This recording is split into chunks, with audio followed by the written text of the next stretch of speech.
Hello, Alaska. Welcome to another Meet the Candidates.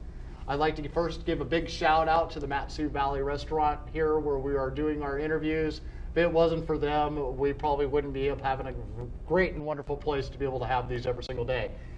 Today we are sitting here with Stephen Wright. He is running for Senate District D. And tell us a little bit about yourself and where is Senate District D? Okay, yeah, I'm Stephen Wright. I'm running for state senate. This is like the third time I've ran for office. I've lived in the Valley for now 11 years. I was born in Anchorage. I also lived in Southeast for a year. For our district, it goes from basically all the way down in Point McKenzie, up through Nick Fairview, a little bit of Nick Fairview area. It takes in Wasilla, Meadow Lakes, Big Lake, and of course Settlers Bay. So that's pretty much the area that I cover.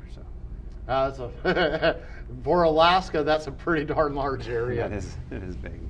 I always say I'd like to start this out, and anybody that's been watching the candidate forums that I've been doing here, the videos with Meet the Candidates, I like to jump right in with the binding caucus. Because just about everything that has happened in Juneau, bills that get passed, all the ones that we think as constituents are going to go a different way because we know what our legislators have made promises to us about, and then they seem to always vote the opposite direction. And this is being done from those that follow me long enough know I call them the illegal binding caucus, or the binding caucus rule, which is what has been coming out here publicly quite a bit here lately. This is going to be a big issue when you go to Juneau.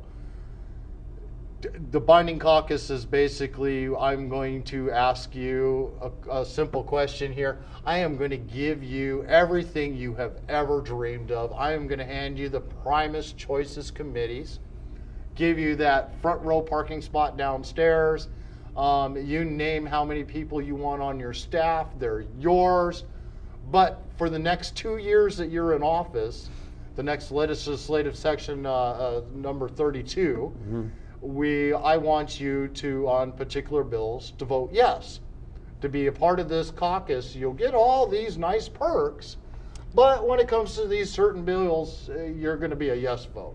Well, what is your opinion about the binding caucus? Well, I think it's important that we don't sell our vote, especially you're talking procedural and budget votes. Those type of things, you have to weigh what's going on within your district, the things that you need, your district needs, that the people of your district needs, and I think that's more important. Of course, everybody wants the full permanent fund dividend, and that would be something that I would definitely not join a binding caucus for to sell votes into the future, which definitely is not a good thing, not a good thing for the people of the state. So.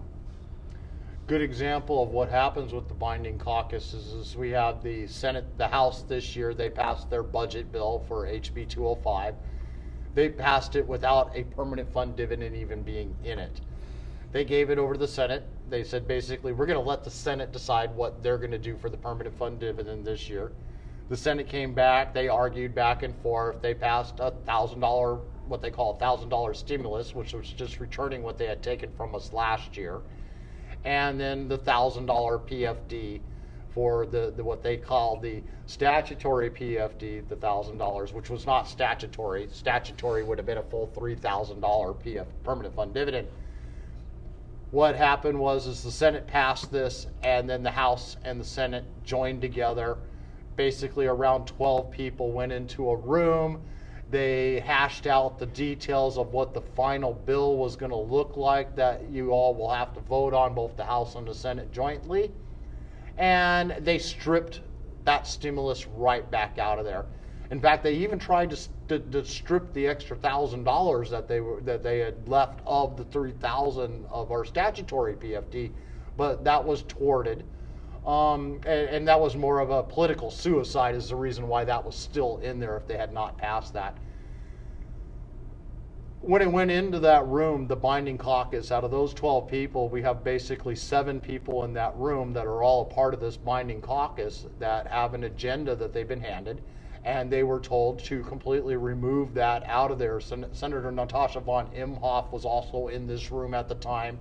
And you can see it when they passed the stimulus and the $1,000 PFD, that the bill itself, she wanted a revote on it immediately thereafter because she didn't realize that they had all just agreed to give 1,000 stimulus and 1,000 PFD. She was dead set against it and tried to have it removed.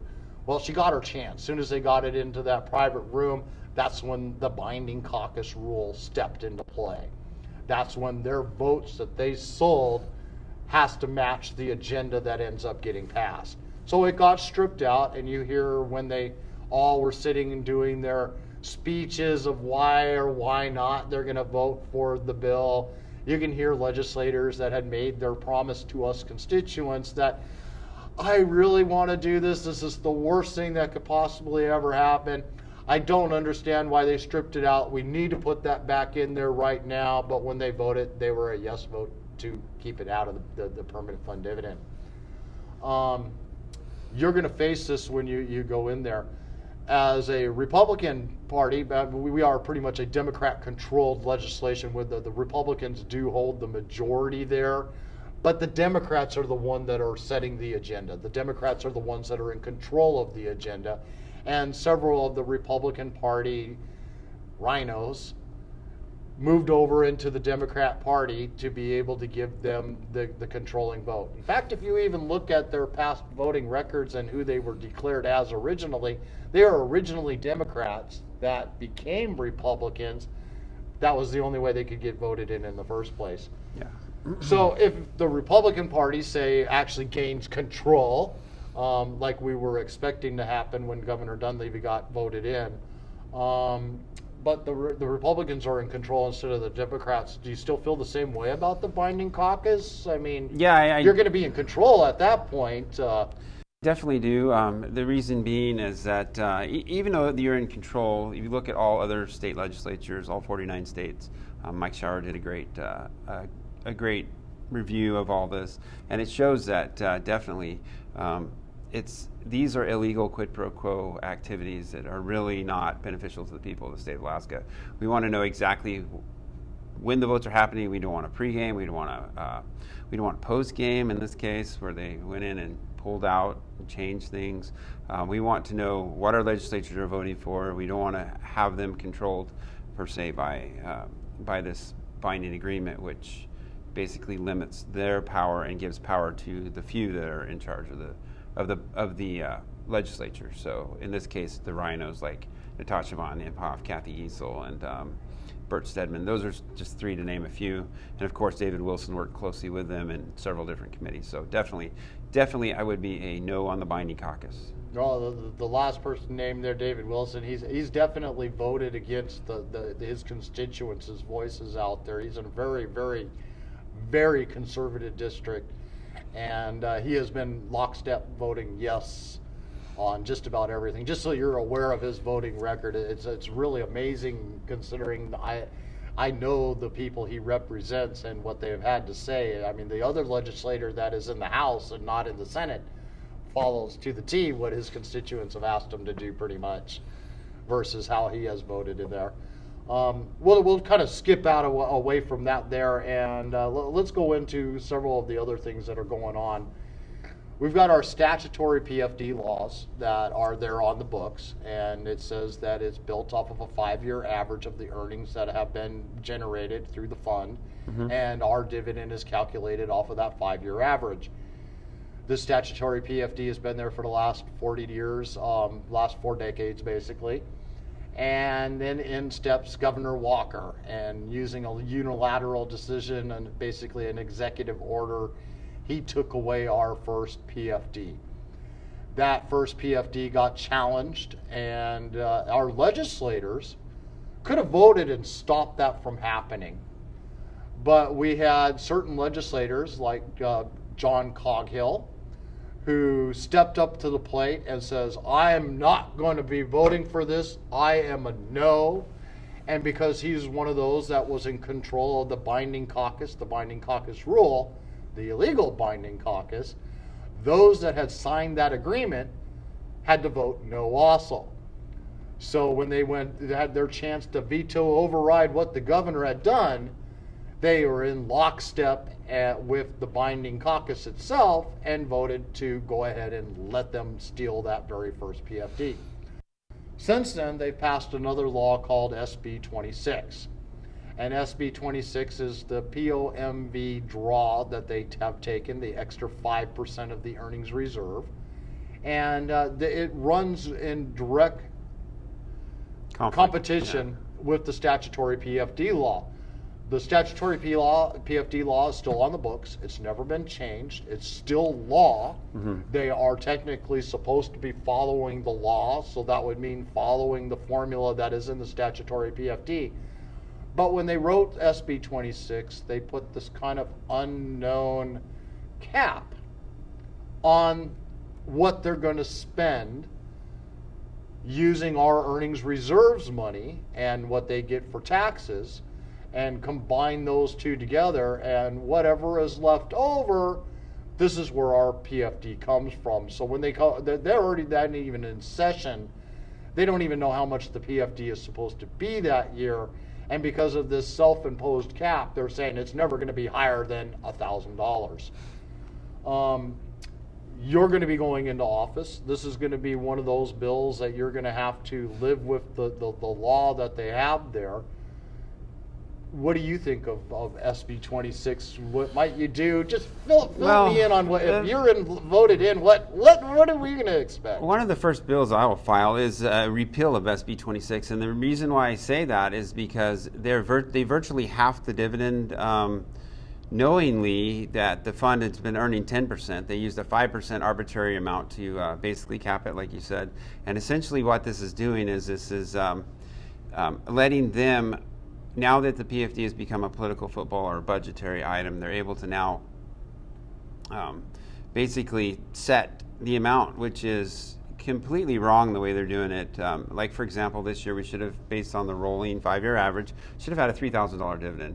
And now with the legislation and the way that they're proceeding, ignoring the earnings. In fact, they took a lot of the earnings from the earnings reserve, so the fund earned about $6 billion last year. You can look all this stuff up on our performance on the Permanent Fund Corporation page. But the average, for example, permanent fund, $1,000 is only $660 million. So let's say the fund earned $6.6 billion. Well, if they didn't take their half, that would be $10,000 per person. So that's just a simple mathematic look at it, just to see, okay, this is what's going on. Why are they disregarding this half of the earnings? Why did they just punt $5 billion back into the corpus when they said they didn't have enough to pay us our permanent fund full earnings for this year, in spite of the pandemic, in spite of COVID, in spite of everything else that's going on? Well, part of the reason why they put that $5 billion is what they call inflation proofing, and for the last 5 years they haven't done it. So this was their way to try to mollify, especially knowing that this election season was going to have so many people running at needing to be re-elected. They wanted to show that they can do their job. They can partially follow a law to, as they put it, protect the future of the PFD for generations to come, is why that $5 billion was put in there. I don't disagree with it going in there, but I see your point, though. You're trying to make I clarify it a little bit more for me. What you mean. Essentially, the permanent fund earnings the earnings reserve had $17 billion recently, yes, and now it's down to $12 billion. For example, the earnings over the 5 years, whether it be wait a minute, it went from 17 to 12. Is it 12 now? Well, there's additional earnings going in also. Well, so why it's probably more closer to 15. Why did it drop from 17 to 12? I mean, you gave the answer already. Well, yeah, they took the money out and they shifted it back into the corpus of the fund. Okay, so the money isn't gone. It just means that $40 billion that was in the corpus is now $45 billion instead. Yeah, and now our permanent fund is competing with their budget. And what's really happening is their budget model is, for example, 70% of the budget is funding health and social services. So, 72% this year, I believe. But the thing is, when you fund a program like social services and you compete it against the dividend, Medicaid in different ways is impacting exactly because we've had these large increases. So basically your permanent fund dividend is being paid for expanded Medicaid services that Governor Walker put into place back in the day. So another unilateral executive order of his, yes. Yeah, these unilateral executive orders have done no good for the state of Alaska, and that's why we must repeal SB 26. We must not arbitrarily set the value of the dividend. We must let the free market do that, and we must allow our investments in our minerals and our growth of the fund to grow as the market's growing, because if we arbitrarily limit it, we refund it for future years, then I think there's a problem. There's a problem with the methods that we're using. We're not using the Hammond 50/50, which is the ideal. Anything over 50% going to government turned into general fund dollars that can be spent on anything is a problem. So. And then that 50% didn't stop them. They're now taking 75% and giving us 25%. Which kind of segues awesomely into what they had done last year. They had their bicameral PFD group. Mm-hmm. They met in October. I live streamed it. It was a first chance to hear their 6 plans and future of the PFD. They came out with the permanent fund budget tool, and that's how they had named it, the permanent fund budget tool. And it was kind of funny because they had basically a $4.2 billion budget built into this tool, and their 5% POMV draw already programmed into this tool. And they had estimated a full PFD. And with a full PFD using this tool, that meant they had a budget shortfall of somewhere around $900 million, somewhere in that general area. The irony to it is if you took the permanent fund dividend out of it, mm-hmm. they had a $900 million surplus. And this is still using their POMV draw and the actual budget, and they had a $900 million surplus there. The reason why it was a $900 million shortfall is because they were using tax money to pay us our PFD. And the first time they had ever done that was last year. Oh, wow. They repeated it again this year. So part of our permanent fund dividend got paid from tax money. For 4 decades, our PFD was a transfer from the earnings reserve account into the corpus, or into the CBR portion of the vote for the budget. And that transfer was then distributed out to all of us Alaskans under the 5-year formula. Now, because they're using tax revenue, they're saying, oh, wait a minute, we don't have enough money to pay you your permanent fund dividend because we didn't bring in enough taxes.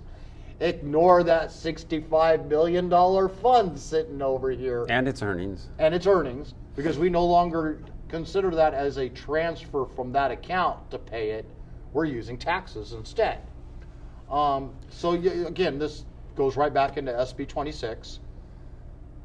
They put a cap there, a self-imposed tax. It's not a law. Mm-hmm. Nothing says that they only can spend this amount of money. They just tell us this to not pay us. Myself as a constituent, and I look at it, you're going to be, if you make it into the Senate and you're there in Juneau, I'm sure the audience out there and myself, I'm going to demand that you repeal SB 26. Could we get a commitment from you if you were to go to Juneau to make that happen? Oh yeah, that'd definitely be one of the first bills I would actually eliminate. It would be SB 26, and I would go to the statutory law and try to get it put into the Constitution, as we have a constitutional budget reserve, which money can be pulled from. We actually need a dividend budget reserve that protects it from legislative votes and procedurals that removes the fund out of what it's intended to be. It's intended to go to the private sector, and it's intended to be part of our royalties based on our investments in our natural resources. So I think that's something that clearly needs to be redefined into the Hammond 50/50 plan, as it has always been for 40 years, excluding the 10% of the time the last 4 years, which they've legally and using counting techniques, using budgetary techniques, changed how the formula, how they perceive the formula to be, regardless of earnings. For example, if the economy is to take off, because we've almost, even with a COVID shortfall, we've almost gotten back to $65 billion. I know it dropped down to 59 for we got a $6 billion earnings so far this year, even with COVID. Yeah, so even with that, if the market takes off, when it's going to take back off, because we're not going to be limited forever. It's once we reelect Donald Trump, you're going to see a huge boost in the economic activity here in the country, and we could earn $10 billion, $12 billion next year in the permanent fund just by the market increases. It was on track of it before COVID hit. I actually had it predicted that we would be at the 70 billion mark in our earnings reserve account and the corpus combined. COVID unfortunately did, like you're describing, we've had a huge flux on that, and my estimated funds that would have been there got kind of subtracted because of the downfall of that market for nearly 3 months. Everything the Democrats have done have driven down the private sector and the private economy. And the same thing with the way they're tweaking the permanent fund.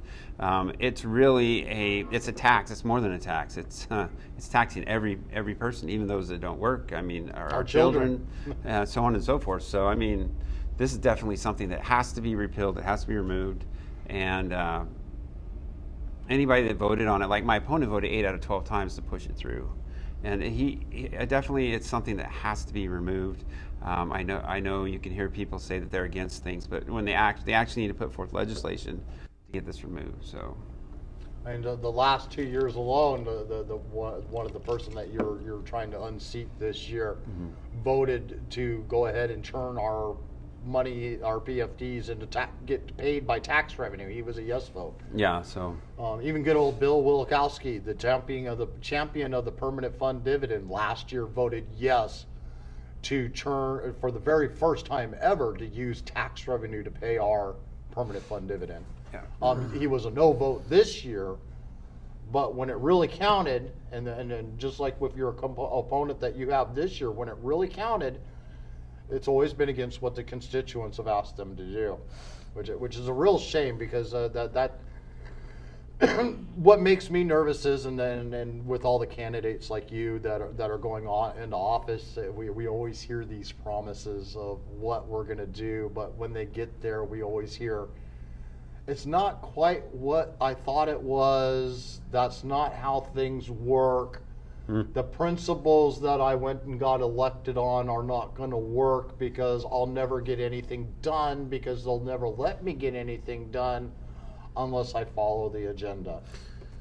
That's why we need to elect like-minded conservatives, because every Senate seat is challenged this year. If we send the same leadership back, just by virtue of the fact that we have challenged everyone, and we need to get the voters out, we need to get people to the polls, and definitely we need to change out the leadership and to go back and fix and work with the goals of the governor. I still think we can accomplish all those goals that he initially had. Repayment of the dividend, that's still there. I mean, there's a lot of things that I believe that we can get done. They could pay it back right now. It'd be $5 billion. They still have $1 billion surplus in just what they earned just this year. Yeah, just what they earned this year. So I agree. It's semantics, the way that they're describing things. These are techniques where they're transferring.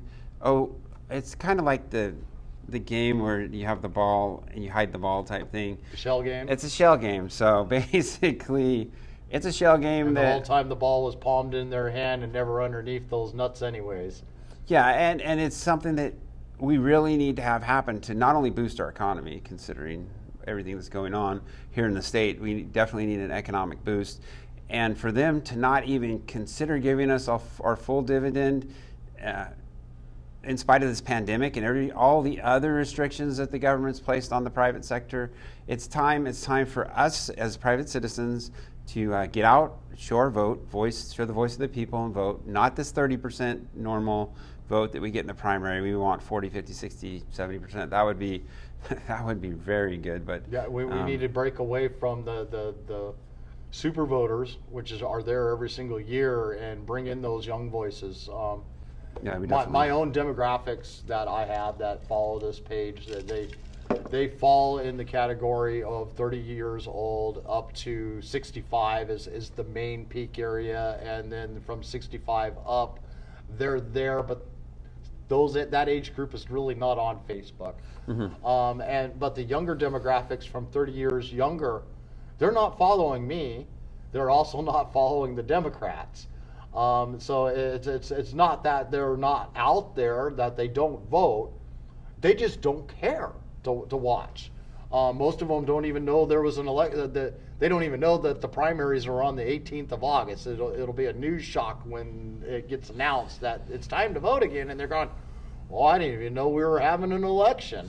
Yeah, I think it's been that way for some time. I think that's a lot of that has to do with how the media portrays what's going on. So I think we definitely we have a chance, an opportunity now to really right some wrongs and fix some things in the state. So this kind of brings us into one of my other questions that I've just recently added into the discussions is jungle primaries. Uh-huh. It is going to be something that is on the ballot in November 3rd. We're going to have to vote on it. And as a public, you and me will go to the ballot box and mm-hmm. choose, do we want to have jungle primaries or not? Their idea of jungle primaries is this ranked choice voting. And if you don't understand how ranked choice voting works, type in my name, Politadick, put the words ranked choice voting behind it, and I will give you a step-by-step example using the governor's race in 2018. On top of that, they want to have it to be mail-in voting. Mm-hmm. And their big push on top of the ranked choice voting and mail-in voting is that this is the only selling point that I agree with that they have on this ballot, is exposing the dark money that is within our elections. If they had that all by itself, I would be a yes. But they threw in the other two things that I don't know. Personally, I think it's kind of a corrupt method of voting for people. Are you familiar with this? Or yeah, I've heard of the jungle primaries. I read a Must Read Alaska article on them. It's definitely a manipulation or an attempt to manipulate elections through having multiple options to choose from. It's kind of a tag on to what they're doing in our education system. I mean, there's like 9-10 different ways to do math now, and when really it's pretty straightforward. So I mean, it's almost like the Common Core coming into the election process. That would be an assessment that I would think. I don't know. I mean, this jungle primary stuff. Yeah, you get to vote for everybody, and you get to rank them too. So you know, I could have won last time. I'm just kidding. Yeah, you very well could have, because just in the example I gave was we had Governor Walker, we had Tolan, Brian Mallett, and Begich all running in the election there. And those guys, and the way I had it ranked out, if we would have done under a traditional method, Governor Dunleavy would have won because he had 38% of the vote right off the bat. He had the majority vote out of all the ones that were running in that election. And but with ranked choice voting, those that didn't vote for Governor Dunleavy or voted for Mark Begich at that point, which were the two top ranked in this last election, they voted for Tolan and Walker. They get to vote again. Ooh. And basically, you know, they keep trying to, those that are pushing the ranked choice voting out there are trying to say, no, this is one vote, one ballot. Well, one vote, one ballot means one person getting voted for. One vote each ballot? I'm just kidding. But I get to actually vote for all four of those people and choose who I want as my number one vote, choose who I would choose for my number two vote, choose who I want for my number 3 vote, and choose who I want for my number 4 vote. But those pushing this initiative say that is only one vote. I swear I just counted 4 times there. You know, if that happened, we'd never get rid of Lisa Murkowski. She won the write-in, you know? Go figure. Yeah, Anyways. I'm sure Joe Miller is still fuming to today over that one. Unbelievable. None of us know how she actually won that as a write-in. It was amazing. There was a good push on the far left side, making sure that she was elected, kind of like we just saw here at the Sullivan, Senator Dan Sullivan's little event that he just had. It's kind of funny. It's ironic. Here we are 1 year later after the special sessions that they had here in Wasilla. Mm-hmm. I was in the middle of that mess. I think you were there too, possibly. Yeah, I was in and out. I saw the guys chained up at the door. And okay, yep. Like, so you were there that day. Yeah. And I'm directly in the middle of these people that are, they're pounding on the tables. They're taking over the legislators' seats. They're taking over the microphones. Pruitt is sitting there doing little selfies with them, taking pictures, memorizing the moment. I mean, even the Alaska Democrats page has that picture up on it right now, trying to promote the anarchy that they themselves encourage. Mm-hmm. Irony of all this, the person that came into Senator Dan Sullivan's thing with that deer heart, mm-hmm. happens to be in the same video that I made last year in Wasilla at that protest there. The same person that we found in the homeless camps, Mayor Berkowitz's homeless 5-star homeless camps that he had going on in Anchorage and all those protests around them last year, the same faces. Wow, yeah. So and again, it's kind of ironic that the Democrats of Alaska are idolizing these people right now, promoting them as theirs. Look at what Dan Sullivan is, the bad guy. He Anwar and drilling, and we really did show him. Yeah. I'm going, are these the kind of people that we really want to have elected in Juneau, running our government and deciding what our fate of our lives are going to be? Yeah, especially when a lot of the Democrats, a lot ran unopposed in their areas of the state. So yeah, they had nobody running against them. They just had to vote for themselves, and they won. Yeah, that's hard to. Yeah, that's. Good. Do we want them running the state? Probably not. So that kind of brings me into the mail-in ballots and elections here in Alaska. I recently wrote an article about felons voting in our elections. Mm-hmm. I pointed out one that I have checked on the voting record. He is a confirmed pedophile, and he had been voting from 2009 all the way up to 2017. He would have voted in 2018, but George Rosher got word that there was felons voting in our elections, and he started an investigation to discover that our Division of Corrections was not updating our Division of Elections, that these felons are convicted felons and are not allowed to vote in our elections. I'm still doing some research on it, and I have yet to find anything out there that has been able to collaborate it. But I think that we've got felons that have felonies that they've received in the lower 48 or somewhere else, and they have moved to Alaska, and they are registered to vote. Because our Division of Corrections is not checking, just like with SB 91 we had. Yeah. They were arresting people and re-releasing them when they had felonies records down in the lower 48, but they weren't checking them down there. And I believe our state of elections, Division of Elections, is still doing the same thing here in that regard. So there's a good possibility that this year we've got enough felons voting in our elections that are going to help determine the races. What makes this so critical and why I make such a big issue out of it and why I'm pointing it out to you is because in 2006, we had Bryce Edgman, who is the Speaker of the House, who's also one of the controlling members of the Binding Caucus Rule, that won his election by a flip of a coin. Heads or tails, the winner of that race is going to be chosen, and he just happened to pick the right side of the flip on that one, and he became a legislator in Juneau. And over the years, he's what we consider the swamp that needs to be drained. He's been there for a very long time. Totally in control of the caucus that is the binding caucus that is in the House. He is one of 3 to 4 people that actually decide the fate of all the bills that happen there. We've got other elections that was won by just one vote, and this is not a rare thing here in Alaska. We've had many elections won by just one vote. We had an election last year for a borough assembly seat that was lost by 14 votes.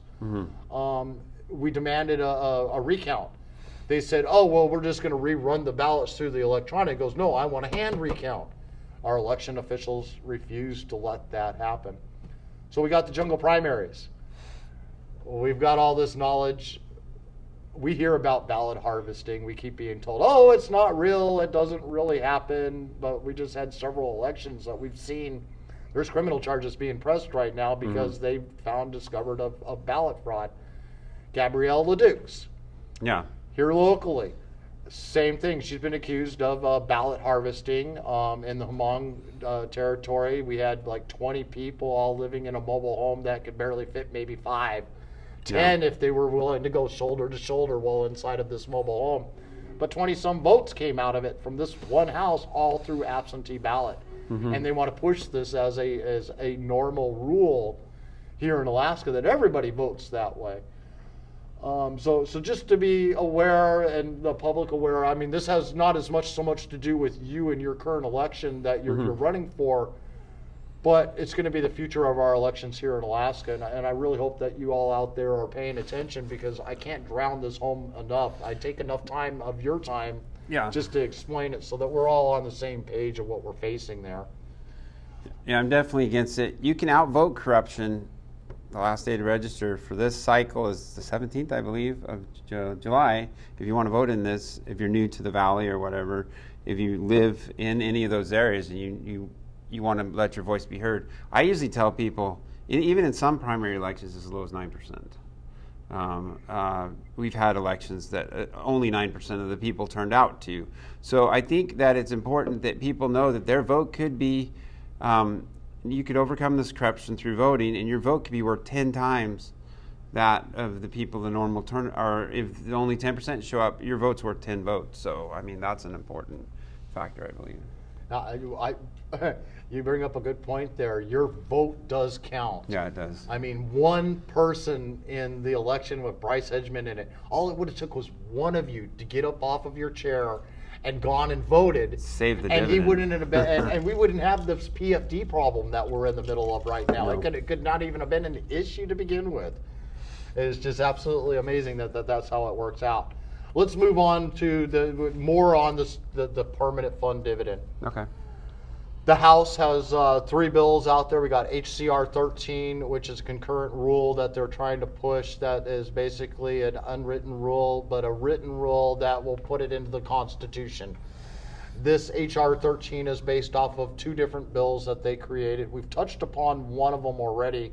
It has to do with the bicameral PFD group and the 6 plans that they came out with.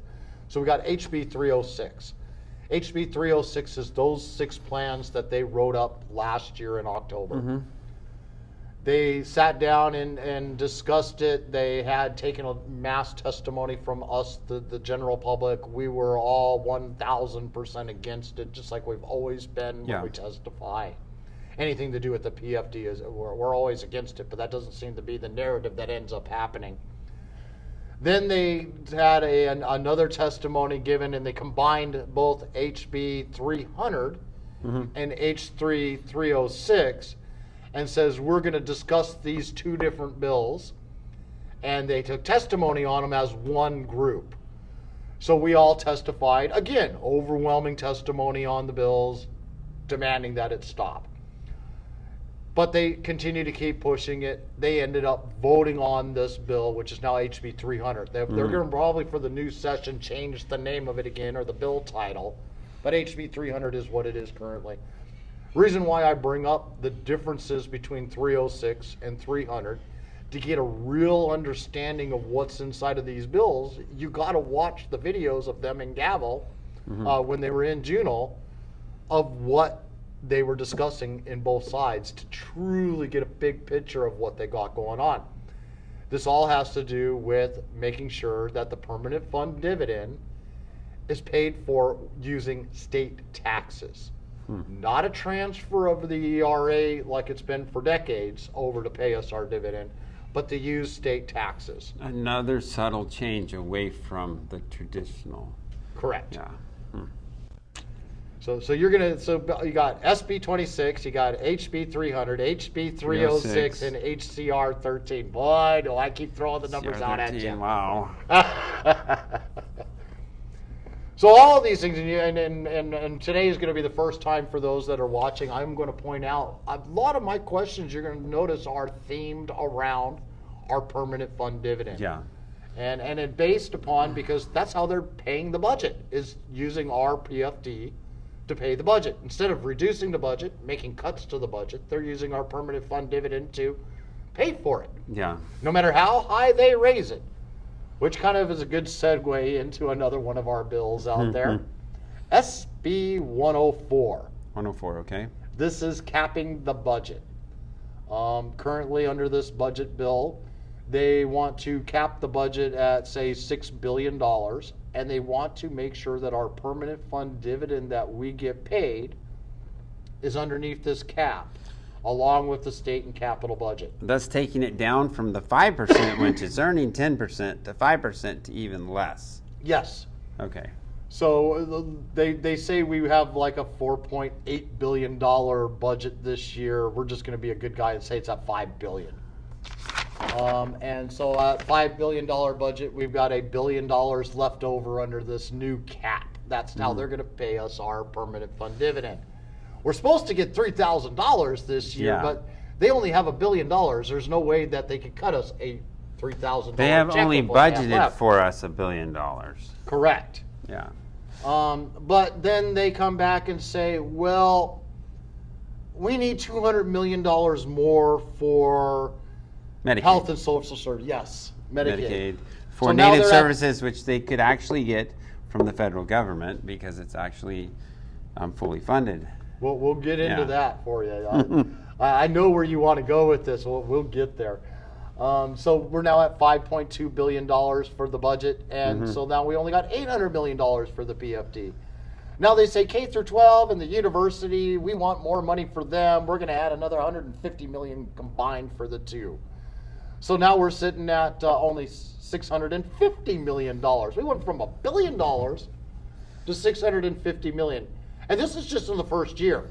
Because we got to get a laptop for every child since they're only going to do 2 days a week. No, I'm just kidding. We'll go there later. Hey, you're pretty darn close on that. So there's nothing to stop them from keep raising that budget up until our permanent fund is completely gone under this new bill. Yeah. This bill has not passed the Senate. This bill was stopped because of COVID. Same with the HB 300, HB 306, HCR 13. And another bill, which I'll be naming here in just a little while, they all got stopped because of COVID. Otherwise, we would be not discussing this right now. Nice. So let's move on. We've got kind of beat the horse when it comes to the permanent fund dividend. And now we're going to get into K through 12, early learning, and our University of Alaska. Yeah, maybe that's why they keep changing the names of these bills, is because of, if you really get down to what they're actually doing, the people aren't going to support it. So that's probably a technique. They want you to think that this is a brand new created bill, but in reality it's something that they've been crafting for a very long time. Yeah. Yes. Okay. So we get into early education, K through 12. 2018, we started out with a $1,250 million budget for K through 12. By 2020, we upped it to $1.3 billion. Okay. That's a $500 million, or excuse me, a $50 million increase over that 2-year period. They tell us if we've cut the budget, we've cut the education budget, we keep cutting the budget. We cut the budget, but we increased the supplemental budget before the beginning of the year. We have more money than we had last year. And from K through 12, we did cut the budget, but we moved it over into early education instead. So the cut that they made moved into the other department. Yeah, it was a transfer. Yes. Okay. Their version of a transfer, but if we're to use their terminologies, it was an appropriation. Appropriated transfer, because for budgets you have to appropriate it. You can appropriate it into a general fund, and then you can move it anywhere you want. Just like they changed the way the wording is for our permanent fund dividend, it used to be a transfer. They've now changed that one word to appropriation. Yeah, so that's where the problem lies. So we keep, like I said, this is kind of a theme discussion we're having here today. Okay. So we've got an increase in that, and COVID steps in. Yeah, boy. There goes the private economy. So they got to go to virtual classrooms. They shut down all, I mean literally all of the brick and mortar schools. Not a single one of them is open again. But we got a $1.3 billion budget that we're paying out there. We've got all these people that got sent home right at the spring break. And, all the part-time workers, all that. And most of them have not ever stepped foot back into the school again since then. But they were still receiving their paychecks. Mm-hmm. They got to spend that $1.3 billion that they had been given. So they're still receiving their paychecks. They're just on deferred leave while this is going on. They open up the virtual classrooms. Yeah. Nationwide, this is happening everywhere. Only a few places are doing really good with the virtual classrooms because they were already using platforms like that, like Purcell High School in the Matsu Valley. Yeah, right over here. Yeah, they use Google Classroom before this even happened. Yeah. So when their students moved into it. Well, I subbed in every school in the Valley. I've been in every school. And yeah, they do have Google Classroom. In fact, in the rural school district that I taught in, we use Google Classroom because if you went to the library, wherever you go, you can actually load up your assignment that you're working on. And when you save it, it's there. And you don't have to worry about losing homework, stuff like that. So. And you don't have to worry about checking out a book because all your research material is right there on the tablet. Yeah, it's a cloud, and you can also create PowerPoints. There's all kinds of stuff you do with the Google Classroom. So it's a good deal. I think Google Classroom's a good deal. I mean, the online opportunities. I worked in Southeast Alaska where we did a 4-day school week. So 4 days a week, and then Friday was basically a day of, sometimes we did archery and other things. But that model of 4 days worked in that school district. Purcell does the same thing. Theirs is on Wednesday. Okay. So Monday and Tuesday, Thursday and Friday is regular schoolwork. Wednesdays was their... So they kind of had a hybrid. Now everybody's got to have this hybrid, basically. Yes. Yeah, okay. So we got ASD. They're the only real school district that's come out with any current plan of what they're thinking of doing for the future. 2 days a week. Wow. The rest of it's all virtual classrooms. The 2 days a week does not include art class because they can't guarantee the supplies are going to stay COVID free. Yeah, true.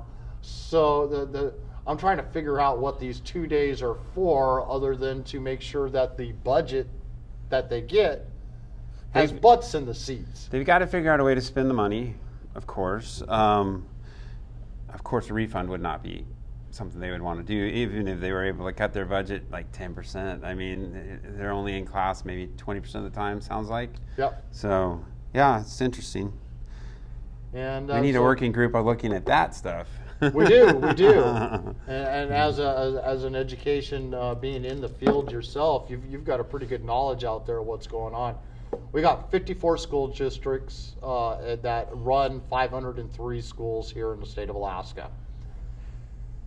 If we were to model ourselves off of, say, Hawaii, and I use Hawaii even though demographically they're islands versus what we are, when we look at their schools the same as ours, they're rural. The only way to get to them is by boat, by plane. They're not, you just get on in your vehicle and just go drive to the next one, like you do down in the lower 48. We've got the more of extreme. And then they're like Hawaii. They've got comparably about the same number of schools there as that we have here. Big difference is they have one district. Yeah, one district. Instead of 54. I agree with a rural school district. I agree with maybe an Anchor school district and a Matsu school district. Maybe there would be 3 or 4 school districts in the state. You could reduce administration.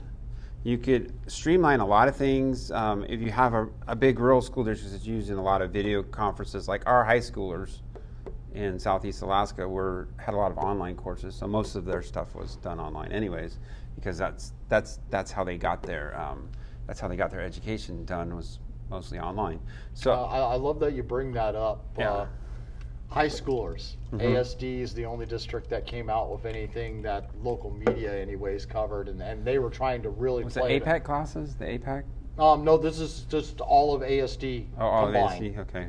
But they only concentrated on 9th grade through 12th grade because they were the only ones that were still receiving grades versus the pass or fail model they had instituted. Everybody else is being passed on anyways. Yeah, that's kind of what had happened. If you were in 8th grade or under, if you were passing, you were already passing. You're moving on no matter what. Well, the thing I found most interesting as a school teacher is, like, when I started. When I got my interim license, I saw a lot of all the classrooms that I attended or went to, even as a sub, I saw they did these social contracts, and they had all these really social ideas that they were using and modeling. And I've always wondered, and now that we have COVID and all this stuff going on, you kind of see how that's impacted our society. So I think it's something we have to really look at as our education. I like what Trump's doing. He's bringing VOTEC back into play. A strong push for people learning technical skills, especially at the high school level. And I think that's important because that's going to drive our economy. Skills. That's going to drive our economy. So anyway.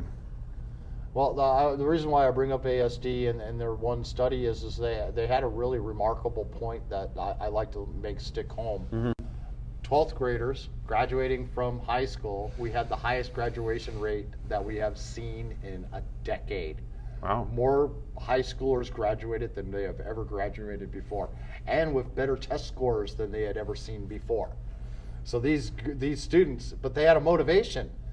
They were able to study whenever they wanted to. Mm-hmm. They were able to complete their schoolwork on their own timetable. I know many of them that school still had 2 more months to go, but they had already completed all of their coursework and were just waiting to receive their piece of paper to say they graduated. Well, you'll find in the classrooms, the work that was given out, a lot of the students had done, and some were working ahead. And with the way they do the classrooms, I mean, if they met the requirements, maybe they shouldn't be.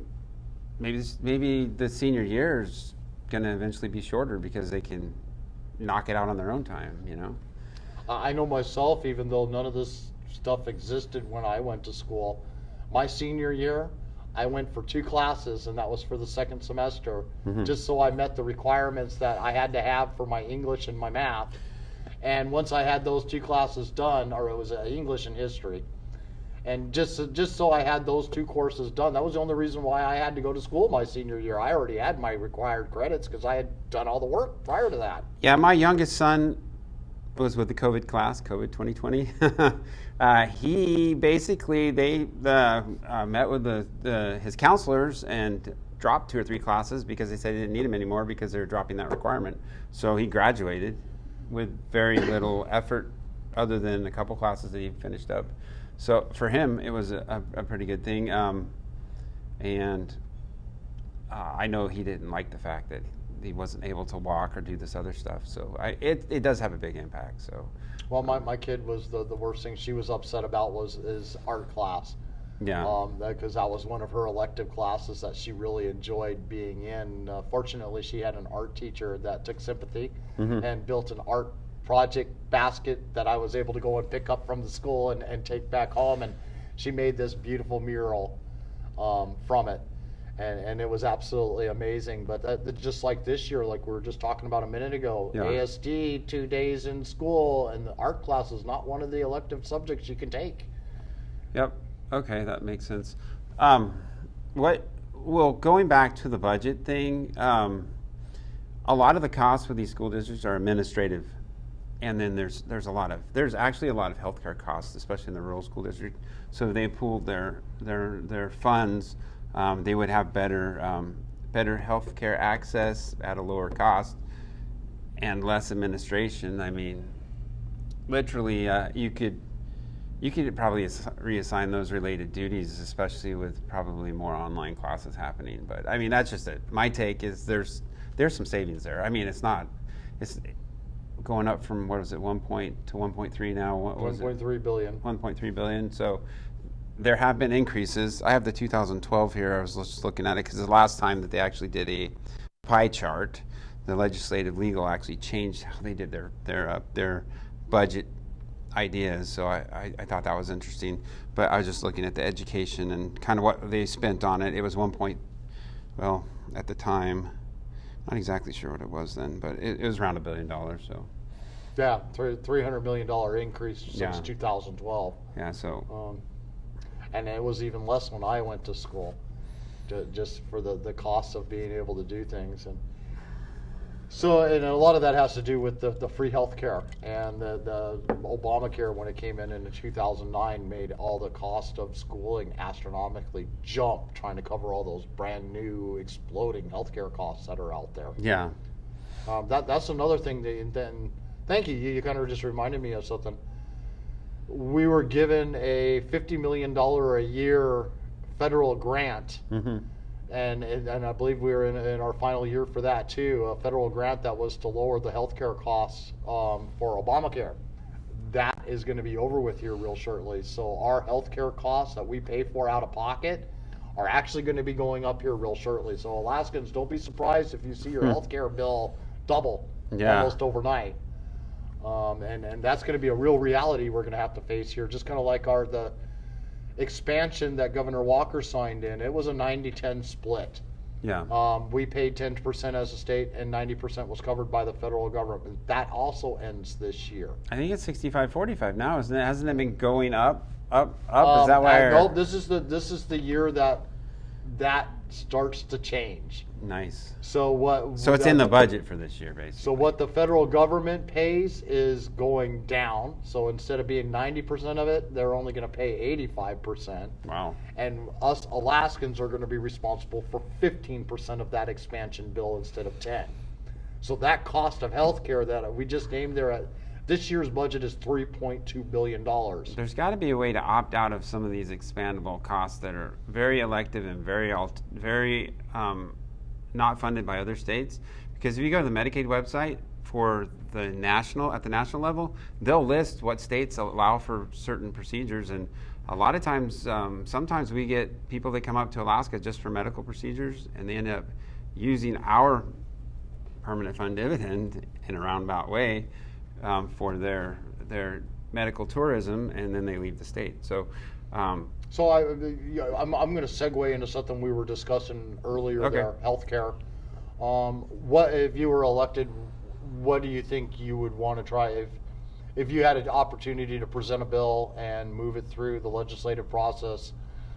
What in healthcare, name something that would help be a cost savings to Alaska? Well, I would look at elective procedures, especially the ones that no other states are performing, and why does Alaska have to pay for these procedures? We expanded with the Medicaid program, but now it's starting to cost us extra money. What is our opportunity to reduce some of these extra associated costs? I mean, there's some that are really controversial, like some people through Medicaid indiscriminately, I mean, like abortion, that kind of stuff. That stuff could be funded. We don't want state dollars going towards stuff like that. And I'm pro-life, so that's a direct conflict. That's something that needs to be not an expandable option. So. Well, I'm kind of thinking a little bit more along the lines, and you were talking to me prior to us starting the video. That there's something that we as Alaskans.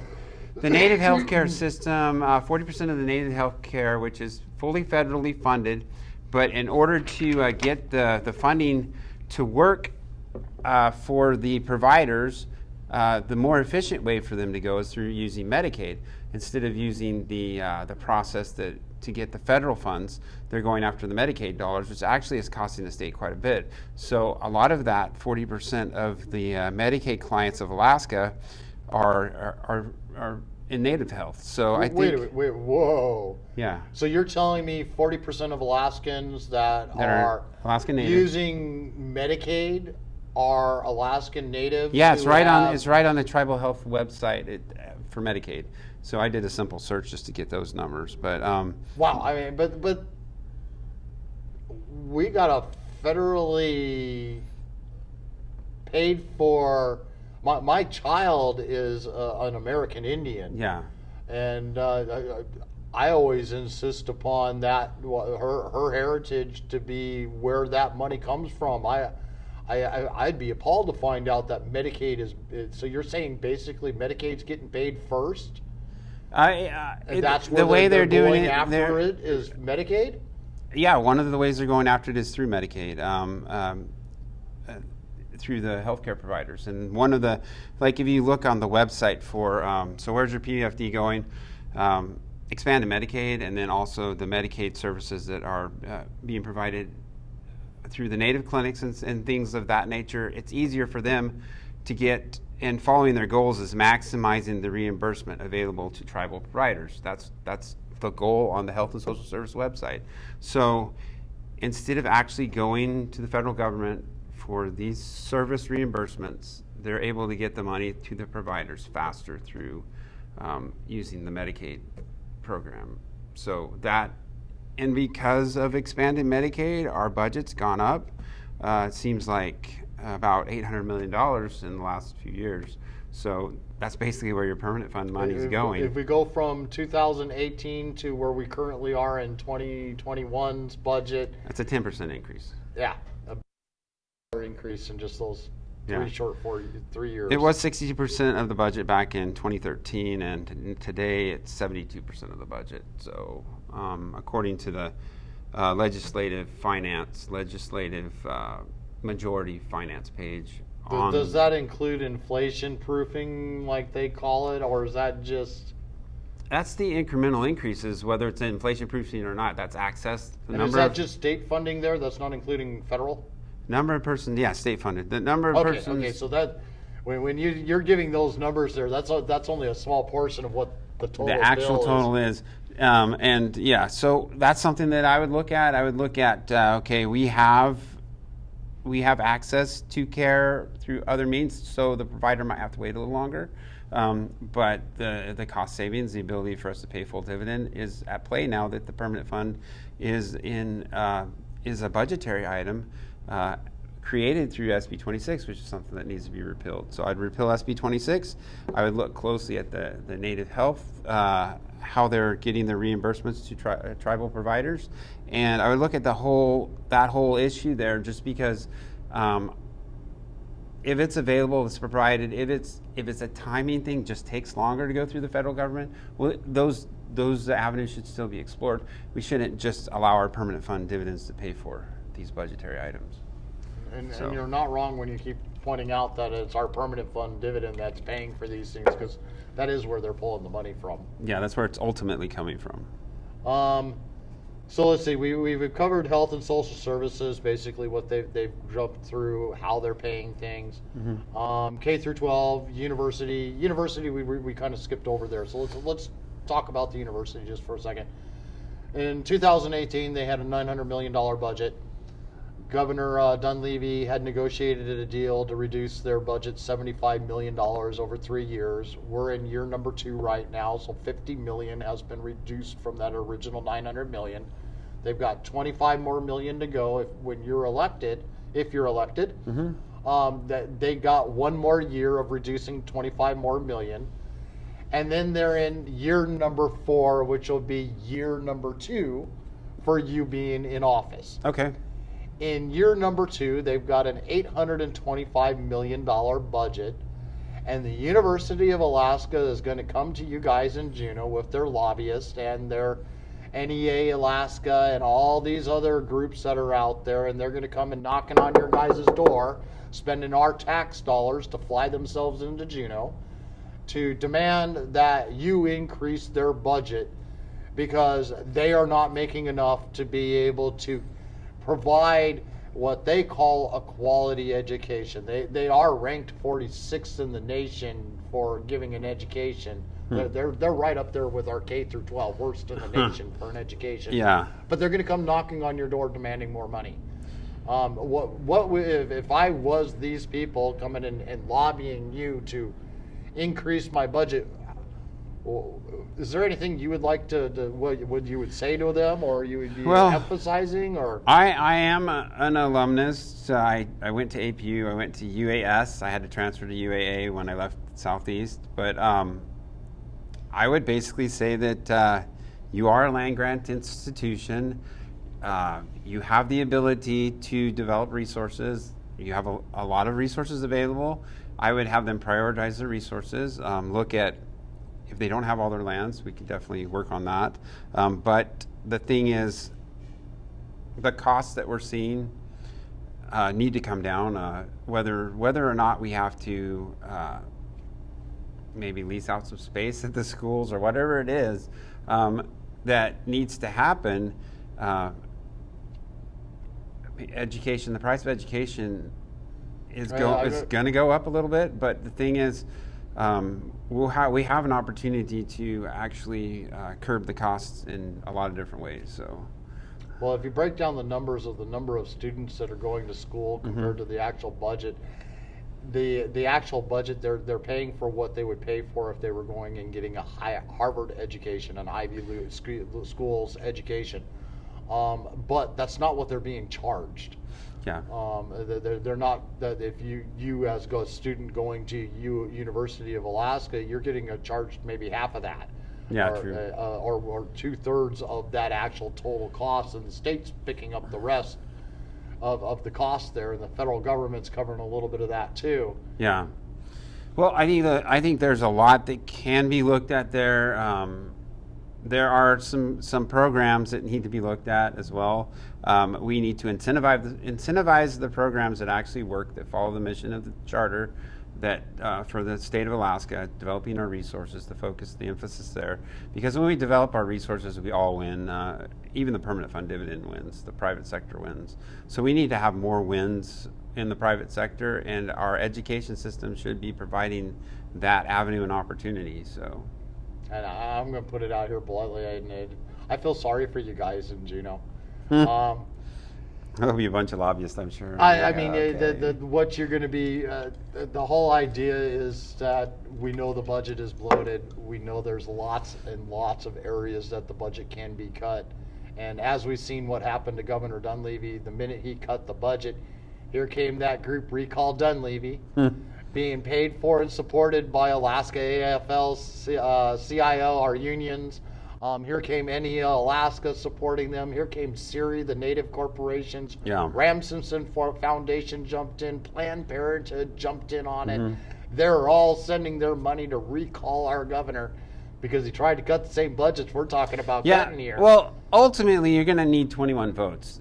We have to look at all the ideas. Probably the best on the budget that I've seen in the last several years is Laura Reinbold's information on the budget, and and I've heard Shelley Hughes talk many times about the things that they're working on for education and so on. That there are cuts, there are incentivizations, there are ways that we can do things smarter, especially concerning the economic condition.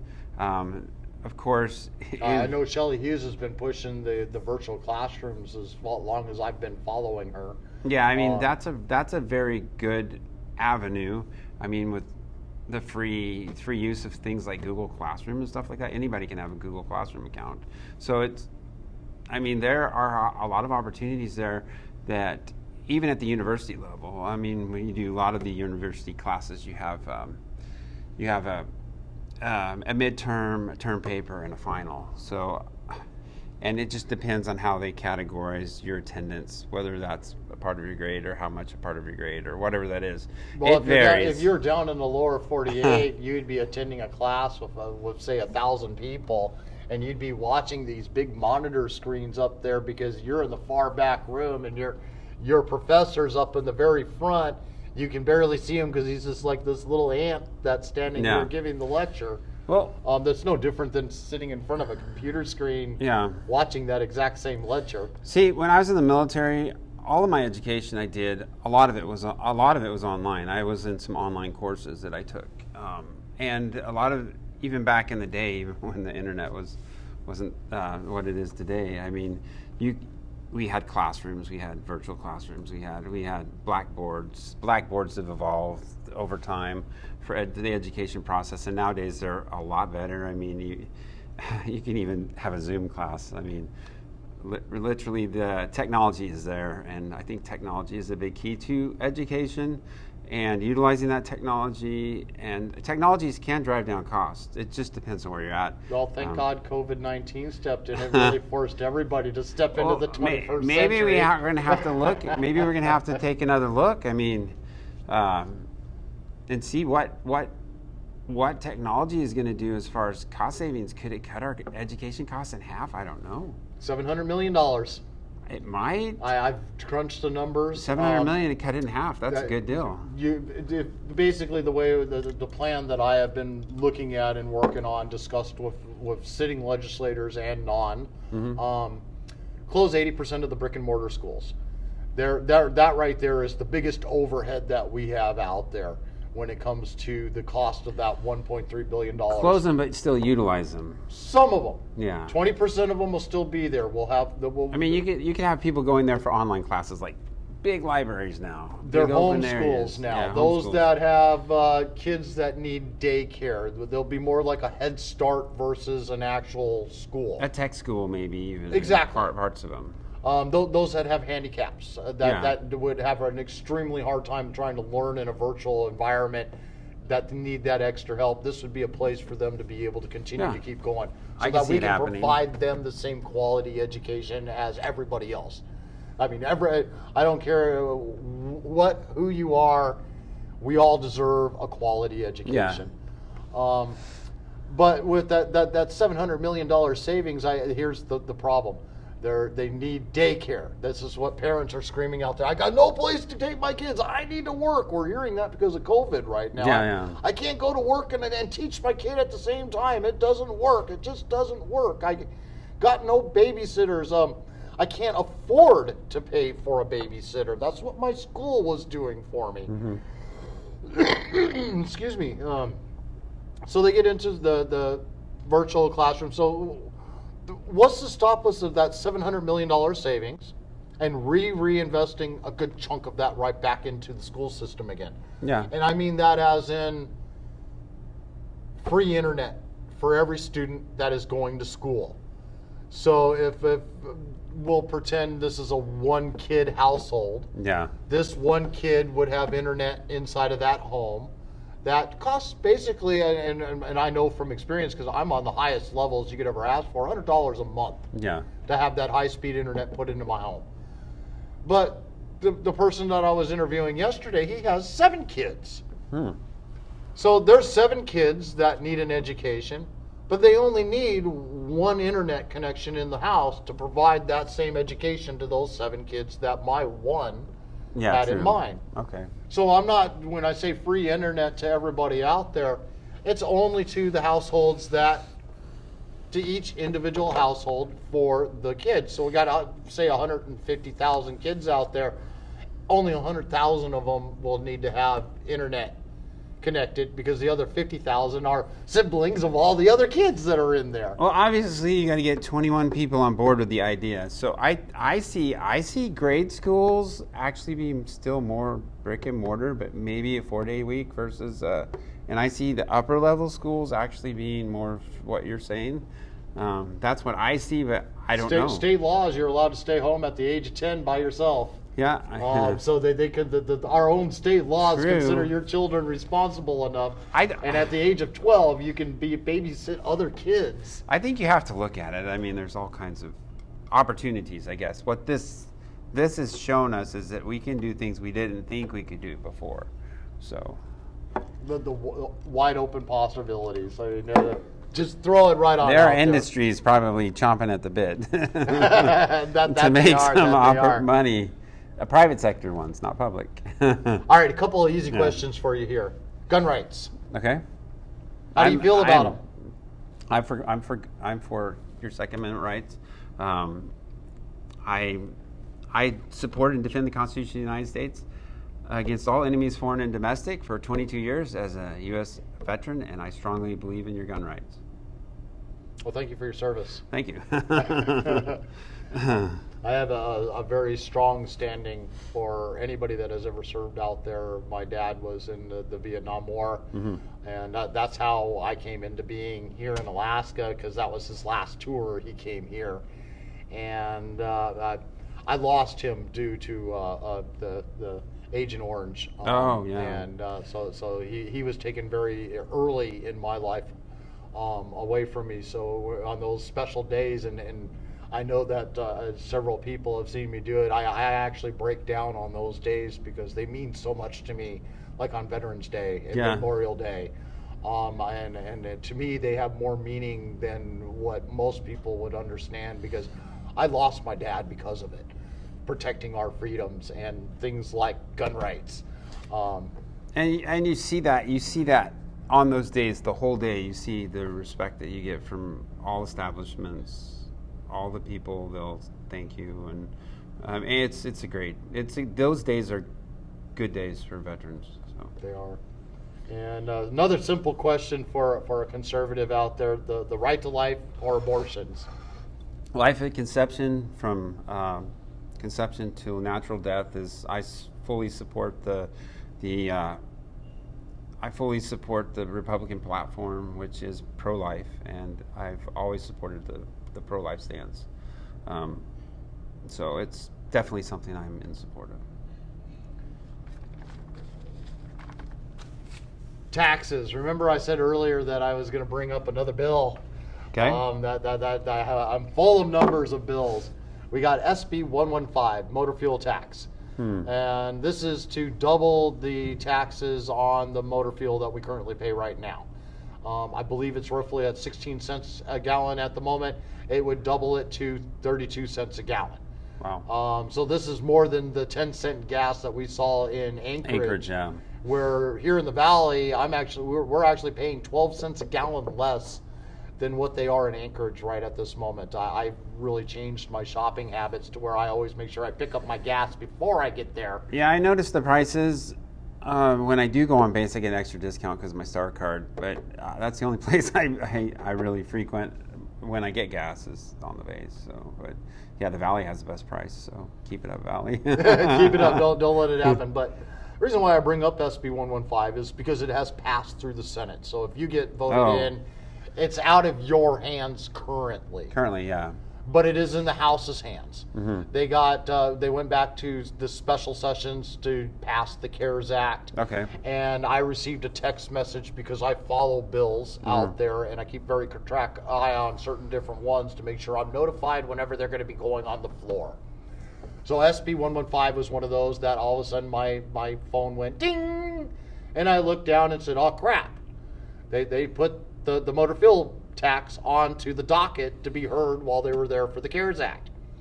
Day one happened. We'll go through the quick 3 days that they were there. And day one happened, and by the end of the day, it never got entered into the records for the be heard onto the floor. That night, ding, got moved to the next day. So I'm sitting there waiting for the House to bring this bill to the floor to start being discussed, and then later on that night, ding, it goes off one last time. They had gavelled out. So you have tracker notifications on certain bills? I do. On your phone? That's awesome. I should. I should add that app. I should write that number down so that you can follow a bill. You just put, if it's a House bill, you put HB and whatever the bill number is, like HB 300. Ding, we just changed the name of your bill. If they go HB 300 and they change it to a different bill number, you will receive notification of that because they have to log in the old bill to the change of the new bill. But if you're not keeping up with that when that ding goes off, you will not receive further messages after that because they changed the bill number. Boy, okay. So that's the reason why when I bring up HB 300 and I throw HB 306 out there right along with it, is because they changed HB 306 into HB 300. They combined it. They got rid of HB 306. So that bill number disappeared. Doesn't mean that bill went away. Yeah. It's still there. Nice. The original bill for the bicameral PFD group, when they came out with their 6 plans, was a completely different bill number than the ones that we were talking about today. So that went from that bill number to the current one that we see in there now. And I'm sure when they go back for the 32nd legislative session that starts in January, that bill is going to change from HB 300 to something completely different, but it's going to still be the same bill. Yeah, it might be a Senate bill now. Exactly. They'll change it to Senate Bill 330. So you just never know. And to be ironic out there, they'll change it to Senate Bill 420. Nice. Yeah, you might as well. What would you been smoking while you're making that one? I'm sorry, bad joke. So when you get into there, this bill is going to be the first thing that they are going to hear on the floor in the House. Okay. Is SB 115. So we're looking at potentially new taxes that we're all going to have to pay in a motor fuel tax coming up in the following year. Mm-hmm. This is going to go through the process with them. Then it's going to go back to the House, the House's version and the Senate version. And since it's already passed the Senate, and I'm pretty sure it's going to pass the House, it's going to get thrown into that committee of those basically 12 people, mm-hmm. Or less, depending on the committee. Some of them are only 9. And so they go in there, and here comes that binding caucus again, and that binding caucus rule. And they're going to finalize what that's going to be. And then when it comes time to vote on it, most of the legislators that are there right now won't have a choice but to vote yes. Yeah. So I know that this is going to be one of those bills. And if they vote no, they run the risk of having committees stripped from them. They get punished for voting against the caucus. And that's something you're really going to have to worry about if you get elected, of where your priorities are going to be and what you're going to actually tackle when you first get there. We started out this conversation about the binding caucus. Yeah. The binding caucus is the glue that makes Juneau dysfunction. Mm-hmm. And if out of anything, and this is where the constituents watching, I'm sure, are definite. They're paying attention out there this year to the binding caucus rule. Mm-hmm. I'm hoping that we can get a commitment from everybody that I sit in front of me that's going to be one of their top priorities, to make it illegal, to completely get rid of it. Yeah, I have signed the We the People against the binding caucus, and I will not be joining the binding caucus. And what my procedural and my budget votes will be my procedural and my budget votes. And so I believe that since it is an illegal quid pro quo activity that we have, that it needs to be identified and voted on and corrected. So that doesn't happen. I mean, you can have caucuses for different things and committees for different things, but we need to be like all the other states with free and fair voting for the legislature. So you're not giving your vote away to Kathy Giesel, as is in this case. It's happening. Well, if things keep going the way they are, she'll be Senate President again unless she gets voted out. Vote for Roger Holland. Oh yes. I am pretty sure she is going to get handed her pink slip in August. But I've learned not to hold my breath when it comes to the special interests of Alaska and the poll that they have out there. And how many people can they? How many votes can they swing back and forth? If we get a large enough turnout, you overcome that.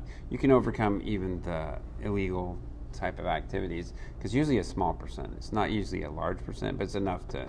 Well, as long as we can keep the 20 people living in a 5-room house, from all voting absentee and the dead from voting, we should, and the felons. Yeah. We should be doing pretty good. Yeah, we should be doing better than we were. Definitely better than we were. So the reason why I bring up SB 115 is just because it's taxes. Yeah. This is going to cost us constituents more money out of our pocket every single month, every single year. And, well, we're in the middle of a virus crisis that most of us aren't working. We're still not working. We never got to see a stimulus. They said we were going to get a stimulus, didn't get our stimulus. Mm-hmm. You're going to receive all of this federal money. Some of us qualified for it. Some of us didn't. Mm-hmm. Businesses are struggling. I went. What was it? Only like small, very small. They got to get $269 million out to the businesses, or it's going to be lost. And the only way, what they're currently doing with it sounds like I heard a show today that talked about. It seems like that they're only authorizing very small amounts to the businesses. So the total amount, the only way to get all those out is they have to restructure the amounts that go out to the businesses to help them stay afloat. So, and a lot of them are being discredited. If you got bad credit, not the most perfect credit in the world, you're maybe automatically COVID being killed rejected. your credit. I don't know. I wish that was the case for a lot of the businesses out there. Most of them lived hand to mouth before it began. A lot of businesses, what they made in that summertime for this year is what they reopened up their doors with the following year. This year they're not making any money. They have nothing to reopen up with the next year. I personally service a lot of customers out there that this is their last year being in business. Oh. They will not be reopening up their doors next year. As that business, definitely, it's gonna. Yes, they're closing. The only reason why they're open this year is because they've made obligations to people that they would be there. Other than that, as soon as this year is over with, they know that with all their bookings, their reservations that they did have at one point, they don't have enough coming in at this point. Locals aren't going to survive, help them survive. They're using what they got this year just to do what is necessary to close themselves up, and without going bankrupt in the process. Downtown, I'm driving through downtown today. This time of the year, normally I would have to circle around 15 times to find a parking spot. Yeah. I had my choice of parking. I walked in and I went and did what I had to do servicing wise for the job that I was there to go do. And I pulled right up in front of the building. And this is a building that, like I said, I would have to make 10, 15 times driving around just to find a parking spot. If I was lucky. Usually I'm a block and a half, 2 blocks away to the parking spot I find and have to walk all the way the rest of the way to get there. This year, I pulled right up into the parking spot. I was right in front of the building, in fact. I mean, and then there was no circling around. I just pulled right on in. I had my choice of where I wanted to park. Business after business without a business signs on the outside windows saying they are no longer in business. Walking in and watching the parking lots that I'm used to seeing completely full, or businesses that I'm used to seeing half a dozen or more people in on a weekday. Yeah. And these are local businesses that cater to local people. They're not the tourist type places that you would go into. Yeah. And they're empty. They got one person inside of there. They got 3 salespeople just sitting there twiddling their thumbs going, I really want something to do. And it was wonderful for me because I did take advantage of it. I went and put my mask on so that they would allow me inside the door, and it was kind of nice. I had 3 people standing there. We all shooting the breeze, and when good old Mayor Berkowitz says that, well, these are the businesses where COVID is being spread, ironically enough, 2 businesses that I wanted to go and patron while I was in Anchorage today were closed. Wow. And the reason why they were closed is because one of their employees had gotten COVID, and they had to shut their entire business down to defumigate the entire place and hope that none of their other employees come down with COVID that would force them to be closed down even longer. Wow. This is only Mayor Berkowitz that is basically causing this to happen. Yeah. Anywhere else, you got a COVID, they close down for a day, they make sure everything gets desanitized, they reopen back up the doors again. Mayor Berkowitz, on the other hand, these folks are closed for a week. One of the employees at one of the places, because they were in there defumigating, I know who it was, came out and says, yeah, we're under mandate, we're not allowed to reopen our doors until we've got so many days testing free. So these type of businesses that are directly impacted over and over again because of COVID should have more access to CARES fund at a greater amount than the businesses that aren't impacted. Yes. So. Yeah. There's another place that I went into, they're considered an emergency service place. So, and they are empty. There was maybe, this is a place that has maybe 50 employees inside of it at all times during normal operation. There was 6 people in the entire building. The only person that I have seen there consistently in the last 4 times I have been there is the cleaning staff. And the same worker too, sitting there doing nothing but keep cleaning the same services in the same areas for 6 people inside of this building. Wow, yeah. To make sure those 6 people don't get sick. but they're a critical infrastructure item. So guess what? The other 44 employees that are inside of this job are receiving full paychecks. This is a state-funded operation. Entity. How many of those people are actually working? That's the big question. And so I... Yeah, if you cut did a little regular bit of digging. business to 50%, you should cut a state business to 50%.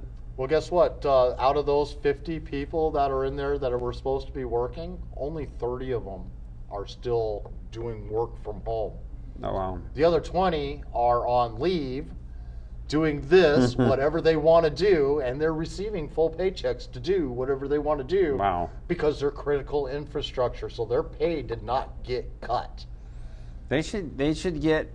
And they receive COVID Air They CARES should Act get money, reduced too. pay based on the COVID funding that they can apply for Well, see, they weren't a to part get of that. them up to full. They weren't part of that $290 million. They were a part of the other $1.3 billion that got distributed. Yeah, so they really didn't cut the services at all. They didn't cut their services at all. They just got a pay increase to do nothing. Nice. And that's the way it is with a lot of the critical infrastructure out there. That's the reason why when you hear them scream, doctors need to get more money. Well, I'm of the opinion that every job is essential. Whether or not how they determine whether you are need to be at the job at the particular time, or you can do your work from home, or whatever it is, every job is essential. So it shouldn't be, and they shouldn't go like what we did in March. Whether you're in a restaurant, you work in a bar, you work at a McDonald's, you work at a Walmart, you work at ConocoPhillips. They're all critical infrastructure because we all need jobs. So they go from 100% in these businesses to nothing, completely shut down. There should be a staged approach to shut down. It shouldn't go, if you have to shut down because of a pandemic or whatever, you would have to have a way to stage it down and stage it back up. So you go to half, nothing's happening, go back to 3/4, nothing's still happening, go back to 100%. And then you shouldn't go to nothing, because that's where the problems lie, I think. Well, I got to kind of chuckle because we had these major increases in the COVID virus. The amount of infected people, not the amount of people dying, not the amount of people being entered into the hospital that need treatment. Those didn't really necessarily increase. We just had the number of cases, reported cases, increase. The numbers also correspond with all the protests that we had going on here in Alaska. If you look at when the protests happened in Anchorage, you look at when the protests happened out here in the Valley, you look at when Mayor Berkowitz had Anchorage closed down and all the citizens were fleeing everywhere else for, we're finally free and get to go enjoy some of Alaska, not locked in Anchorage. All of these areas spiked dramatically. And we're seeing that spike. Yet here we are, if you go time frame wise from when the last big protests had happened, our numbers are dropping back down again. Yeah, they are. They're coming down. And, like we were 40. I kind of see a correlation, but I don't know. I could be just... At 11:10 each day, you can go and look at the numbers. And I do sometimes. I'll do, like today, I looked, it's 40. The day before was 60. The day before was something, 90 something. Anyways, it's coming down again. The infection, whether that's large gatherings and healthy people getting sick, and then the numbers coming back down. I think the key in this whole thing is protecting those who are immune deficient and are patients that are in the long-term care facilities. Unlike what happened in New York, that's where 48%, a lot of their deaths occurred, is because they were getting these infections and they already had all this other stuff going on. They were sending their patients who tested positive back into their own... The most vulnerable. The most vulnerable, into their own home where they could expose everyone else. So it's like, really? Even though those that are 70 and 80 can still have a high percentage chance of recovering, you have to protect the ones that need protection and maybe test them more. And if they do somehow flag with the virus, then increase the treatment that you get for that particular condition or whatever they have. So I think there's a lot of medical stuff that'll eventually come out. We'll eventually have, some type of. They were saying that the flu shots they're testing, they're only lasting for 3 months. Well, maybe a certain person would have to get 3 or 4 of those shots a year to keep their immune system up to where they need to be. If this virus stays around, if it doesn't stay around, or we do what I'll just be blunt here. I believe in herd immunity. Herd immunity, that works. We're almost at herd immunity numbers right now. What they've always predicted for other past things that have occurred in nature, we're almost at those levels now. And I'm seeing it with mainstream media. They're panicking. They're panicking because the numbers are going down, down, down for hospitalizations and deaths. The deaths are holding. The hospitalizations are going down. At some point, you got to open back up, even if you have a small surge and drop. As long as you expect this amount, and then you get less and less and less, then that's where the herd immunity comes into play. And I think people are smart. They're not going to do things that are typically they're going to pay attention to their health. So, yep.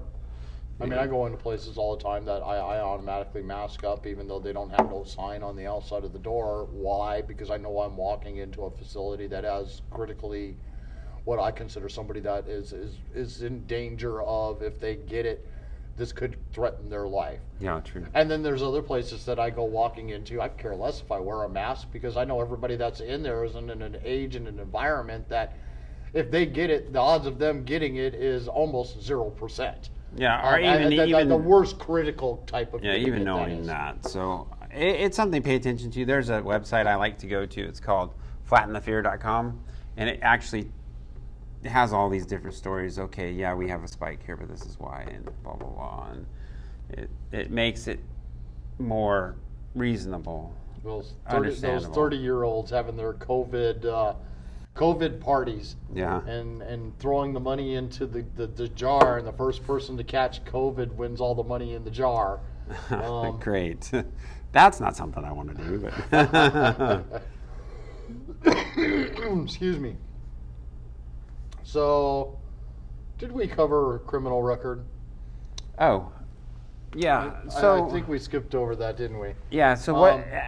Go ahead and ask me the question. Yeah, because I like this is where I get on a little rant here, because it has to do with, I like to spill the dirt. Okay. Do you have a criminal record is the main question that I have for you. And there's several different types of criminal records that you could have. You could be a felon. If you were an appointee that was going for a governor's appointed position, we had John Francis, known more as the Ghost Hunter. If you were to Google it, the Ghost Hunter for Alaska, you'd find article after article after article written up about him and that particular appointing of the appointment. But that's not the reason why he was not given the position. They brought up a criminal record of his that was 37 years old. He had never been in any trouble since that time. He had ran basically the straight and narrow. He was a good guy. This was 37 years ago this happened, and the whole rest of the time of his entire history is free and clear. Yeah. But because of that one criminal charge, he was shot down as an appointee, saying he's not trustworthy and he's a ghost hunter. And it was the big butt of the joke behind it. And then we got someone else like Carl Johnstone. He was running for another appointed position under the governor's cabinet, and he was rejected for a Me Too moment. The strange part about that Me Too moment, though, is and we had Ivy Spanholz, who got up on the soapbox inside of the House and the Senate when they were doing the joint confirmation hearing on that one. And she's going, I've had this magical unicorn that flew in from Venus, whispered into my ear, and said, this guy has a Me Too moment and has been accused of this Me Too moment, but I am not going to tell you what this Me Too moment is. I'm not going to tell you who the accusers are, but trust me, he has a Me Too moment, and he was rejected almost unanimously because of that, because of the way things were going. This was in the heart of Brett Kavanaugh hearings had just ended, and this was another kind of like an ongoing saga of that particular time frame in time. Yeah, I can imagine.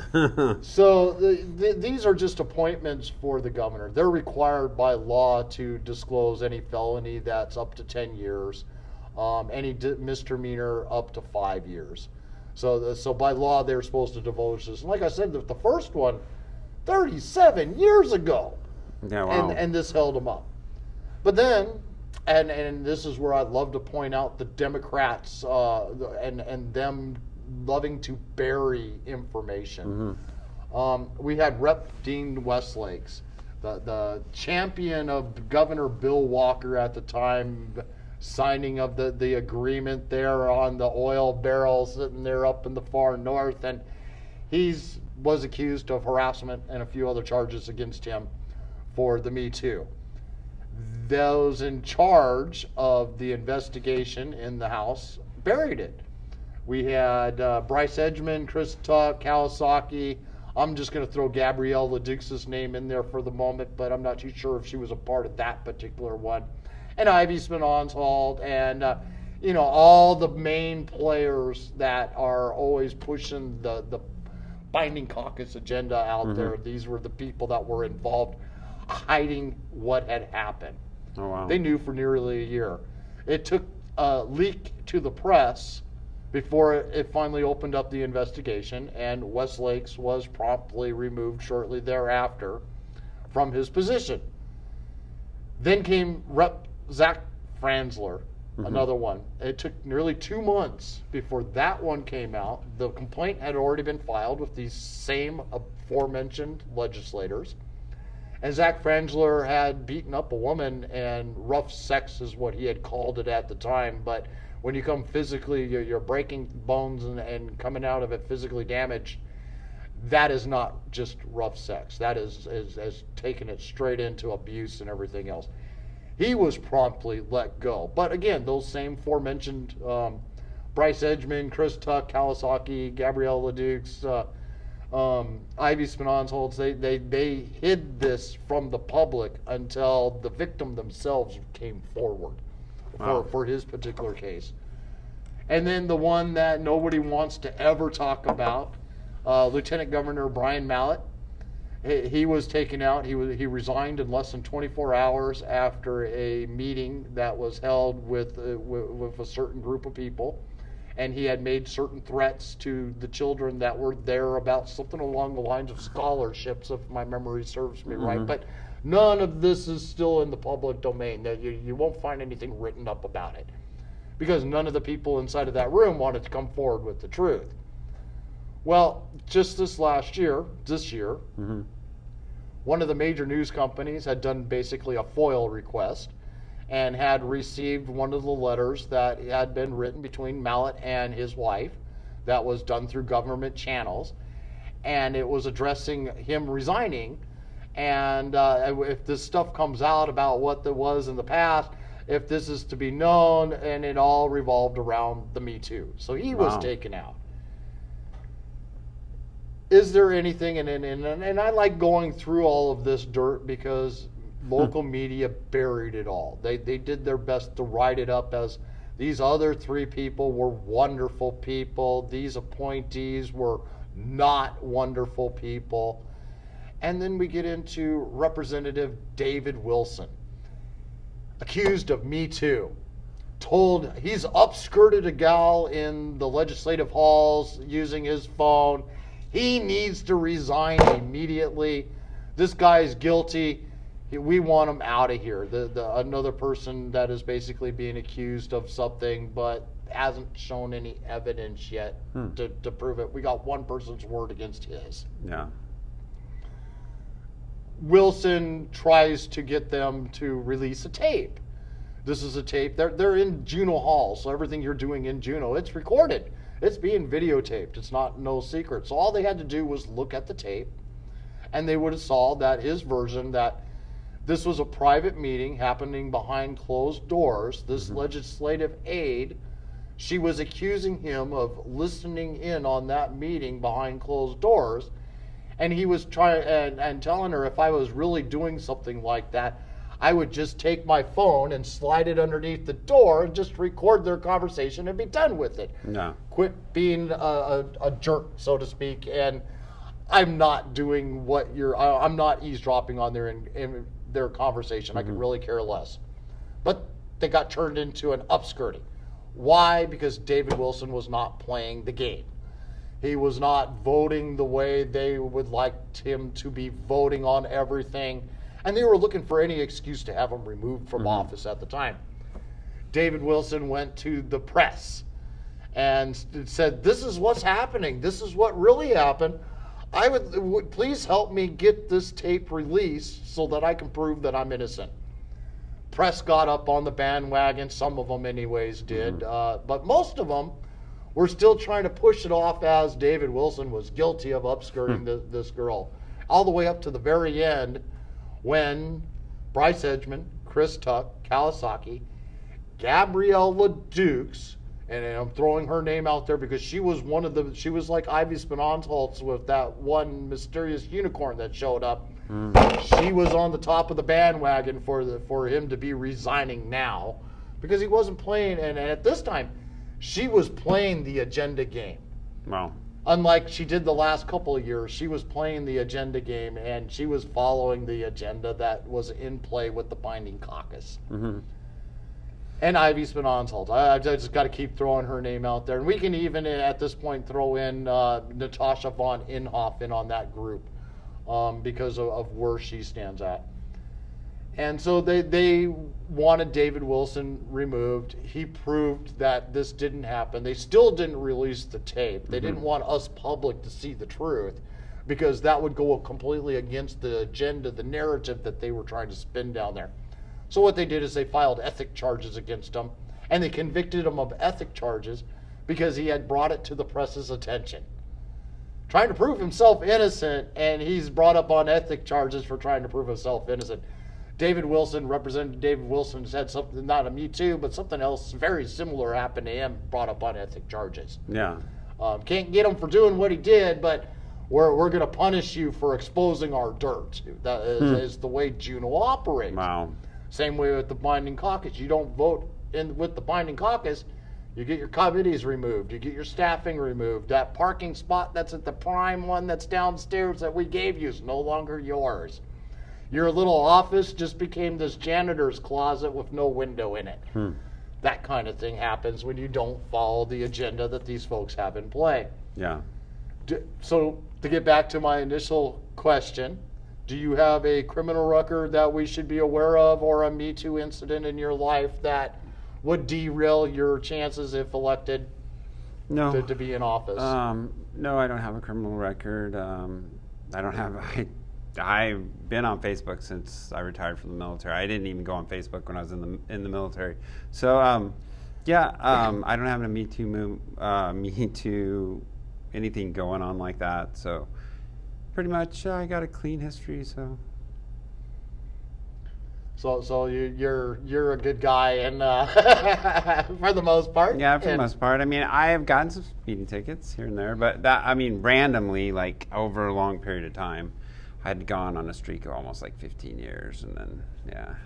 Yeah, I've had blown tail light, And, I was going for 20 years, but I speeding a few times. I've gotten during the Pollock season of driving down, and they changed the speed limit from the 55 there to drops down. Down to 45 miles or 65 down to 45 miles an hour. Trap. And I missed that one because it's only during that short little period of the year. Yeah, I mean. Nothing that. Other than we should be having it to be that would ruin your chances of being a legislator, or if you did get elected, back and haunt you in the end. If I ever did have issues, I worked on nuclear bombers for 10 years. So when you're on PRP, they don't even let you get your wisdom teeth pulled without. You're just on the basic numbing agent, and I had 2 wisdom teeth pulled out on PRP, and when you work on nuclear aircraft, if you get any kind of medication that's stronger than over the counter, you're basically out of work for a certain amount of time. But yeah, anyways, that's just We'll leave it at that. Well, okay, well, we knocked out the big question of the day that either helps you or kind of, at least it's out now before mainstream media gets a hold of it and turns it into something that it might be, or be used to get blackmailed to get you to vote a certain way. And I say it that way because, you know, the person that was accused of it that didn't do it, if you look at their voting record, they were not necessarily following the agenda before this accusation came out. Yeah, okay. But once the accusation was over with, all of a sudden they seem to be voting lockstep with the agenda that was in play. Yeah, that's not good. So that's one of the reasons why I like to go through that, because it can be used against you to get what you want in the end. I'm pretty sure Westlake's, if we were to really look at his voting record, they knew about it. Did his votes all of a sudden change differently from what they had been prior to that? It's a very good question. Yeah. Something we'll probably never get an answer for. Conflicts of interest. We see it declared all the time when legislators go and they stand up to go do a vote, and let's say it's over mining or something like that, and I have this relative and I myself have a stake in a mine that I go out and I dredge once a year to go pull some mine out. So yes, I do have a conflict of interest in the mining industry, or I'm in the medical field, and that's my background, and I'm still in that area. So when it comes to a medical bill, I've got a conflict of interest. Or if you're like Senator Natasha von Inhofe, who chairs the finance committees, family who owns the Rasmussen Foundation, and helps to fund and operate nearly 8,000 different nonprofits here in the state of Alaska. But here we've got a senator that is in direct conflict of interest, chairing of finances committees, appropriating the money that is going to go and get distributed to these exact same people. But nobody sees that as a conflict of interest. Do we have any kind of conflicts of interest that we should be aware of? So, I mean, if I was in power, I guarantee you, Natasha would not be sitting on any seat out there in control of anything, because she openly admits that our permanent fund dividend is to help fund her family's Rasmussen Foundation. It is to go to the ski trails. It is to go to all these different projects out there, not to the people of Alaska. Our health care and some people's cases. No, I don't have any conflict of interest per se. If I did, if there was something that had, I don't know, because I was in the military and then I've done, I can't think of any scenario that would work. But if there was, I would state doesn't have nothing to do with the base's money, so I would exclude myself from whatever it is that would be in conflict. But yeah, definitely. Okay. Well, that's good to know, because we've got too many legislators out there that do have major conflicts. Like they're directly involved with the unions, the same unions that are financing the recall Dunleavy campaign, the same ones that are walking lockstep with the agenda that is being driven in from that direction. Yeah. So it's even when I taught school, I taught an interim license, so I never really was in the union, so per se. Like the school unions and stuff like that. But I can see their influence and their power and what they can do and how it's important not to have a conflict. So Okay. To me, it's an important issue, just because I personally, because of my reporting and what I keep on track of, I see there's too many conflicts out there, and I really wonder why these people are legislators to begin with. Yeah. Because a lot of the stuff that they vote yes for benefits them directly. And whether they call that extortion or blackmail or, greasing, here's the little white envelope underneath the desk. You kind of look at it in many different ways, but that's kind of the feelings that I get when I look at it that direction. We're getting down to basically the last couple of questions here. Okay. What or why should anyone vote for you over your competitors that are running in this race currently? And we're talking, you're in the August primary, correct? Okay, You've August got primary, yeah. multiple challengers out there. Yeah, there's some challengers. So why would we want to vote for you over anybody else? And this is Senate District D. Well, here's the deal. If you have a legislature, take senator for example, and you give them a second term, that's like giving a president a second term. Basically it's 4 more years of that same person. So rotation is good. Term limits, I think eventually we need to have term limits. I think that's a factor at some point, is that we want to have different people. I mean, these are citizen legislatures, right? There's no litmus test to being a candidate for office. And the main thing that I see is you want somebody that would take a holistic approach, like at the budget. I've worked on budgets before. I had one of the largest budgets in the state, or for the base. The squadron with the E3s and C-17s that I was a resource advisor for. So and this was during sequestration, during budget cuts, things of that nature. I will take the approach needed to look at the budget to make sure that certain things are done to make sure that we're getting a maximum benefit for the people of Alaska and for the state. And really what got me involved in politics was I went to a Trump rally back in November 2015, and when I was running for Congress, I jumped in last minute, kind of inspired by President Trump's rally that I've been to 3 or 4 months prior, or 5 months prior. I put in and I ran for office first time. It was a statewide campaign, and I really learned a lot. I really learned, especially being at events like Tanana State Fair, where you're there 6-7 days with all the different legislatures that come through, all the candidates, and you get to see and hear what they have to say and kind of understand what it is that they're trying to do. And I was surprised at that time how much these guys were bent on getting that permanent fund dividend away from the people. And that's one of the reasons that got me going, was Walker had cut that first dividend, right? So that's one of the things that inspired me to run for office, and so, or at least the second time around. And so I think that I feel strongly, having seen how the politics works in the state of Alaska. I mean, as soon as I retired from the military, I got involved a lot more than I had been before, because when you're in the military, you're more of a you're not exactly, you can't technically run for office unless it's a nonpartisan position. So I was always involved in my party, but I wasn't involved at any kind of level. So I felt that it's something that I needed to get involved in. So before I actually retired, I went to District 10, and that's where Dunleavy was at, and he was running for Senate at the time. And District 10 was where I lived at the time. And so I sat down and we went through bylaws and did some things, and I learned a lot, and so I got more involved from that point on. So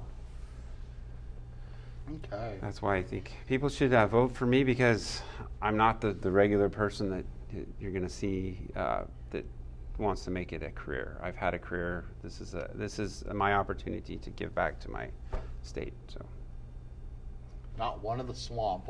Not in the swamp. I know Trump wasn't in the swamp either, but he was a really good businessman. So I was, when I first heard him at that rally, I knew he'd be a really good president, and he would attack the media, because they're still doing the same thing today as what they were doing back then. So they are. They haven't let up one bit. No, I they've doubled down. Actually, it's like I always got a chuckle because of ADN. Mm-hmm. I was able to comment on their page until Governor Dunleavy started running for governor. Yeah. And they had done an attack job on him, bringing up stuff about his brother. And I wrote a little op-ed of my own, which if anything that you see me publish on my own page, I'm always commenting on the page that it came from, as long as it's local, that is. Mm-hmm. And they had done this smear job against the then candidate Dunleavy, and I wrote in there that all Dunleavy needs to do is run a campaign style exactly like Trump. Every time they go and attack them, just come back out with the facts and attack them with both fists instead of just one. The fake stuff. You would see these signs that would pop up that were fake, and then the next thing you know, Dunleavy's campaign would have little things pointing at the sign saying that it's not, it's fake news or whatever. So Yeah. So there was like a counterattack. It was pretty interesting a process when he ran for governor. So I was impressed, and I got to see a lot of it up close because I was running for lieutenant governor. But miraculously enough, after I had made the observation that that then candidate Dunleavy should just run the same type of opposition campaign against the media, I'm no longer allowed to leave comments on the ADN, and I'm still banned today. What? They will not release me. And I'm pretty good. You're a threat. I consider myself a pretty good associate with the reporters that report for the ADN. I mean, I've get to know them all pretty well over the last few years. So when it comes out there, it's just one of those little things that I just thought I'd share. And now, if voted in, what would be your priorities to accomplish, and what bills would you push to have passed? Okay. I mean, it's the hot ones. I mean, I definitely would like to repeal SB 26 and any associated bills that are being put out there. I would work definitely to ensure that the binding caucus was illegal in the state of Alaska. And I'd also work to ensure that our judges, the process of appointing judges was legislatively changed, meaning that instead of having it needs to be more balanced than what it is. Instead of the bar. Instead of the lawyers being in charge of the judicial process, it needs to be more citizenry, or at minimum balanced instead of 5-4 or 3-4, whatever it is, needs to be even 3-3 or 4-4, so that you don't have the judicial system weighing in on opinions that now are affecting law. So basically the way things are right now, the bar association, the ones that do their pick for the legal department, they pick, and we see it in our rulings that we have coming out now. They're picking the ones that are on the left's agenda. A lot of the judges that we have out there, their opinions are being oriented towards that direction on a consistent basis, and we have no way to make that an even process. Yeah, and I would co-sign on any legislation that caps the budget, not caps the dividend, caps the budget, and then any legislation that, like pro-life legislation, HB 250 and 251. Those are two good ones that David Eastman and Sharon Jackson put forward.